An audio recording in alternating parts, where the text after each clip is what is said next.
कृपया करून ज्ञानचोदांनी आपल्या व्लॉगपासून लांब राहावे, कारण की याच्यात गाण भरून शिवांचा उपयोग केलेला आहे. धन्यवाद. तर हे मित्रांनो, सकाळी उठलो, गेलो हागायला, 140 ग्राम हागून आलो. टेरेसवर वर्कआउट करायला नुसतं हलवलं. हातपाय हलवल्याशिवाय वर्कआउट थोडं होतं. मग घेतलं केळं खाऊन आणि मग तिकडनं आपल्याला मम्मीने दिलं हे दूध आणि चपाती चुरून एकदम डॉगिश. मग आपण पण डॉगिश भाईच्या स्टाईलमध्ये झालो. खायला चालू तिथं खाल्लं आणि स्वतःचं थोबाड बघितलं तर आरसा फुटला त्याच्या आईला. मग तिकडनं निघालो गावातून गेलो कामावर आणि हातबट्टी भरली पहिलं थंड जारमध्ये.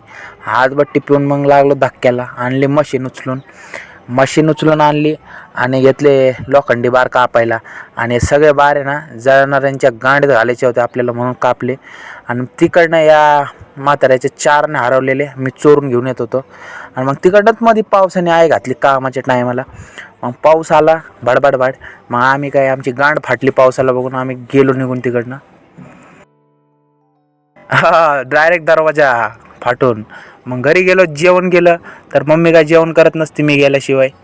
मग मम्मीने आणि मी जेवण केलं आणि गुळ आणि शेंगदाणे खाल्ले. हे पण काय खाल्ले. आणि मग तिकडनं कॉर्पोरेशनतर्फे देशी दारू वाटप मम्मीने ड्रम भरले. आणि मग विटांची रेल्वे गाडी तयार केली आणि मग घरी गेलो.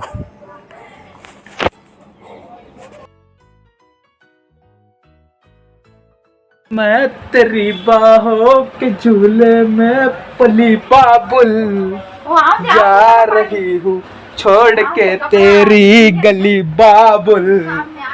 खूबसूरत ये जमाने याद आएगे चाह के भी हम तुम्हें. या अशा अंगात चाळ येतात म्हणून मम्मीने विष पिलं.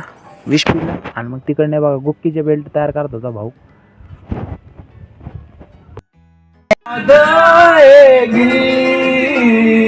जब तुम्हें अकेले में मेरी याद आएगी. जब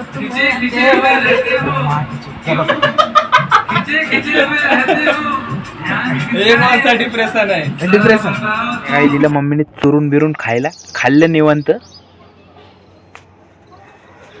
अरे मित्रांनो, रात्र झाली आता.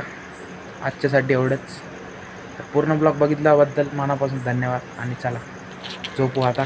आणि झोपून मुतून झोपा.